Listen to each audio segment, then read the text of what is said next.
Well, it's a cool character to be a part of. I mean, he's a very outgoing, explorative kind of young guy. But I mean, as far as a story, it's just another adventure for me. I think that Journey One was a lot of fun with all the crazy stuff we got to do, and Journey Two we kind of amped it up even more, and we have a lot more crazy things to do and a really interesting, cool cast. So it's really cool to be back to another adventure.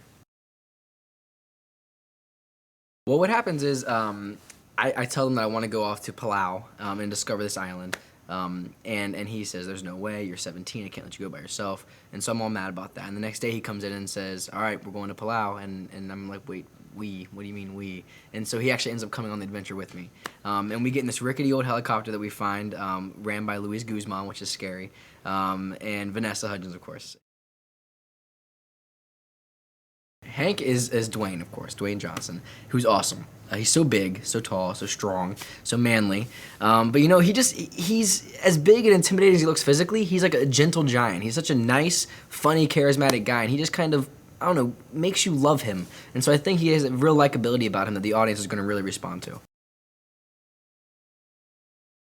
Alexander, of course, my grandfather, is played by the legendary Michael Caine.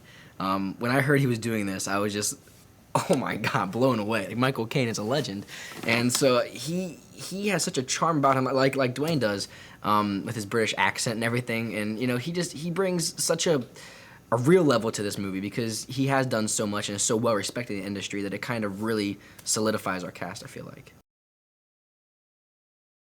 Kalani is played by Vanessa Hudgens, who is the lovely Vanessa Hudgens, man, who's awesome. She's so much fun. Her and I get along so great, offset and on set, which really helps, I think, with our chemistry. When you finally see us come together, you know, that definitely comes through. But she's just such a fun person to be around. She's so silly, so goofy, constantly dancing and singing, which I enjoyed doing as well. So we hit it off really well.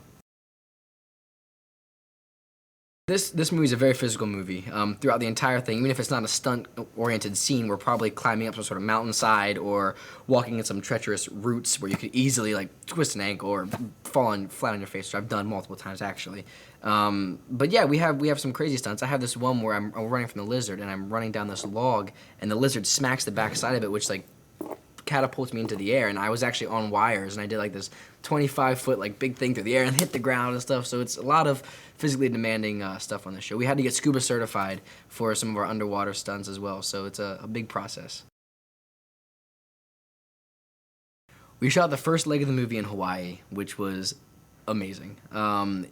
It brought so much to the movie as far as like texture, I feel like. I mean, we shot a lot of Journey 1 on green screen, and all of our like big set pieces were like little set pieces that had a lot of green screen. So for us to be able to go to Hawaii and actually shoot, I think gave it just a much more realistic feel. Because even though CG has come, like an Avatar, come such a far way, and you can make things look really real, there's still something like where you can see like little leaves moving in the background, and there's little tiny nuances that give it that extra feel of realness.